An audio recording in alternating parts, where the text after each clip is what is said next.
সরকারি জমি দখল হয়ে যাচ্ছে, হাত সাফাই হয়ে যাচ্ছে সরকারি জমি, রুখতে হবে, মুখ্যমন্ত্রীর কড়া বার্তা।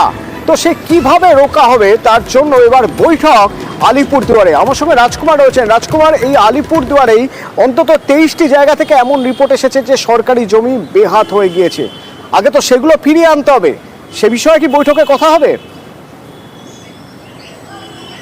একদমই অতনুদা, দেখো জেলা শাসক যে আর বিমলা আলিপুরদুয়ারের জেলা শাসক বৈঠক করে কিন্তু একেবারে প্রশাসনিক কর্তাদের কড়া নির্দেশ দিয়েছেন।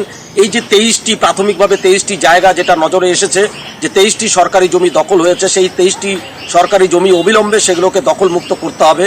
এবং জেলা শাসকের বৈঠকের পর কিন্তু ইতিমধ্যেই কিন্তু আলিপুরদুয়ারের যে মহকুমা শাসক বিপ্লব সরকার তিনি কিন্তু একেবারে রণংদেহী মূর্তি নিয়ে কিন্তু তিনি অভিযান শুরু করে দিয়েছেন। আজকে সকাল থেকে অভিযান চলছে। প্রথমে আলিপুরদুয়ার চৌপতি, আলিপুরদুয়ার কলেজ হল এবং এই মুহূর্তে অতনুদা জানিয়ে রাখি আলিপুরদুয়ার জংশনে একটি বেআইনি নির্মাণ একেবারে জেসিবি দিয়ে কিন্তু গুড়িয়ে দিয়েছে প্রশাসন।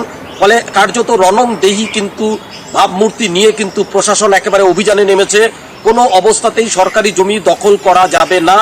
যে সমস্ত জায়গায় সরকারি জমি দখল হয়েছে সেগুলো দখলমুক্ত করা হবে, যে কোনোভাবে সেগুলো দখলমুক্ত করা হবে। শুধু তাই নয়, আলিপুরদুয়ার শহরের যে মূল রাস্তা বিএফ রোড, সেই রোডের দুই ধারে হকারদের দেখা যাক দখলমুক্ত করা যায় কিনা, আর ভবিষ্যতে আর কোনো জমি জবরদখল হয়ে যায় কিনা নজর থাকবে। ধন্যবাদ।